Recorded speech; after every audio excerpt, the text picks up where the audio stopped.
Seseorang dikatakan bertumbuh ketika ada perubahan ke arah yang lebih baik. Contoh, orang-orang bisa melihat perubahan perilaku. Dari yang tadinya kasar jadi lemah lembut. Dari orang yang tadinya suka ngomong kotor jadi berhenti ngomong kotor. Dari orang yang tadinya hidup dalam dosa bisa berhenti berbuat dosa. Ada hubungan rumah tangga yang dipulihkan. Tadinya suka bertengkar, sekarang harmonis. Kemudian ada hidup yang tadinya berantakan sia-sia, sekarang hidupnya menginspirasi. Ada orang-orang yang pelayanannya semakin berkembang, lebih berdampak, dan menjangkau lebih banyak. Dan kita bisa lihat ada perubahan-perubahan yang lebih baik. Seperti layaknya manusia butuh makan, anak-anak perlu makan untuk bisa bertumbuh. Demikian pun kita, setiap kita perlu firman Tuhan untuk kita bisa bertumbuh. Dan untuk Anda bisa menghidupinya, Anda perlu belajar dan mengerti firman. Saya menghabiskan masa muda saya belajar firman Tuhan. Ketika baru pertama kali di jamaah Tuhan, saya begitu haus dan lapar akan firman Tuhan, dan saya terus belajar firman. Dan bersyukur ketika saya sekolah di Australia, kami sempat punya Bible study, dan setiap pulang kuliah kami kumpul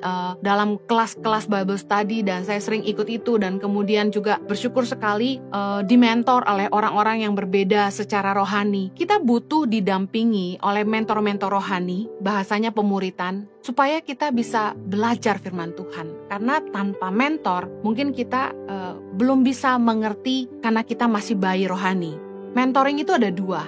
Yang pertama direct mentoring atau mentoring secara langsung, seperti life coaching dalam kelompok kecil, dalam cell group. Impact Community Indonesia punya cell group yang kami beri nama Impact Family. Dan di situ para mentor-mentor bisa menyentuh secara personal kepada anggota Impact Family-nya, sehingga ketika ada masalah mereka bisa dikonseling secara pribadi. Dan mentor-mentor ini mengenal setiap anggotanya. Dan ini merupakan mentoring yang sangat efektif. Oleh karena itulah saya sarankan Anda harus bergabung dengan kelompok-kelompok sel. Mentoring juga bisa secara tidak langsung atau indirect mentoring. Contohnya, dengan mengikuti Bible study class, kelas-kelas belajar Alkitab. Ini mentoring secara tidak langsung, tapi Anda harus ikut secara rutin dan Anda harus ikut terus. Karena mentoring itu harus terus-menerus, harus konsisten. Dan belajarnya berbeda lagi dan Anda akan terus belajar hal yang baru. Nah, juga ada mentoring yang melalui mendengarkan khotbah-khotbah hamba-hamba Tuhan secara berulang-ulang. Contoh, ketika Anda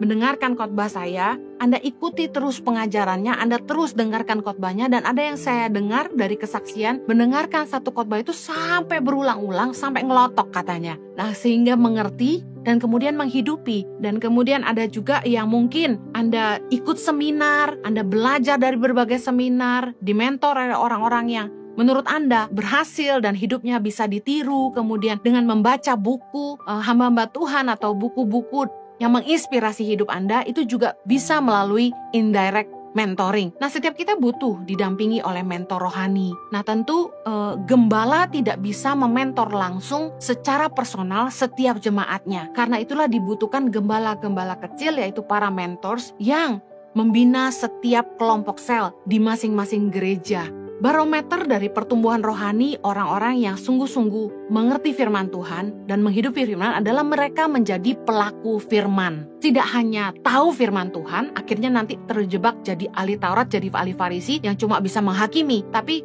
orang-orang yang dewasa rohani bukanlah yang tahu banyak, tapi yang menghidupi banyak firman Tuhan. Menjadi pelaku firman Tuhan. Bukan soal berapa banyak yang Anda tahu, tapi serba banyak yang Anda lakukan dalam hidup Anda. Matius 13 ayat 23 bilang gini, yang ditaburkan di tanah yang baik ialah orang yang mendengar firman itu dan mengerti, dan karena itu ia berbuah. Supaya Anda bisa bertumbuh, Anda tidak cuma baca firman, Anda harus mengerti firman Tuhan, supaya Anda bisa menghidupi. Dan ketika Anda menghidupi firman, itulah buah-buah yang lahir dari hidup Anda. Dalam praktek hidup sehari-hari, kita harus menjadikan firman Tuhan itu landasan atau pedoman hidup kita, keyakinan dalam pikiran kita, dan dasar pertimbangan dalam hati kita, sehingga kita berbuat hati-hati sesuai dengan firman Tuhan. Kita selalu berpegang kepada firman Tuhan, bukan hanya mengandalkan perasaan.